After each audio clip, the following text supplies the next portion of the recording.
Your tendinitis and your estrogen fluctuations have a lot to do with each other. So here's the thing. Your estrogen affects your tendons. You have estrogen receptors in your tendons, and how those receptors express themselves affect how your tendon heals, moves, and remodels. So there is a negative influence when the estrogen's too high, when the estrogen's too low. There is a negative influence on the biomechanical tendon properties because the estrogen receptors and how they're stimulated, specifically like in the rotator cuff. In a woman who is postmenopausal, the estrogen receptor beta is like a real pill compared to her male counterparts or the younger version of her. How your hormones are affect your tendons, and it's volatile. Perimenopause is volatile, it is a zone of chaos. So your tendon remodeling is different.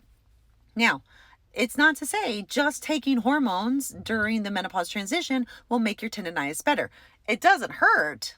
It's going to be helpful, but there are other things we have to do to support our tendons healing and having good, healthy joints, such as using our bodies, moving them. You have to stress and load things to help it remodel. That's why when you're casted, if you broke your arm, your tendons become real weenies, tiny weenies. I don't know that tiny weenie is what anyway, the effect of hormones on your tendons. Now, in this particular screenshot, this is from a research article. This is what we know from rats and in experiments. But just so you know, your hormone fluctuations matter to your tendons.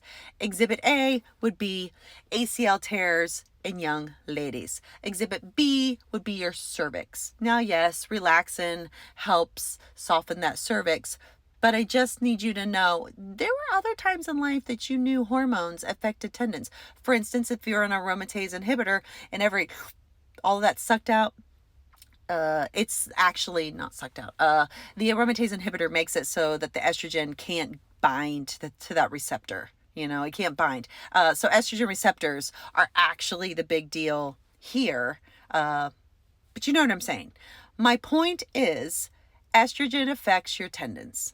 Estrogen affects your widespread 4 out of 10 pain that you are now having in the menopause transition. And so I, a physical therapist who specializes in women's health, want you to care about your tendons. I should have started with that. I want you to care about your tendons. Caring about your tendons means caring about your joints and reducing your pain. That was a very long-winded way of saying, I need you to do joint mobility and I need you to lift for your tendon health. Okay, I think I need to do another video. Love you. Bye.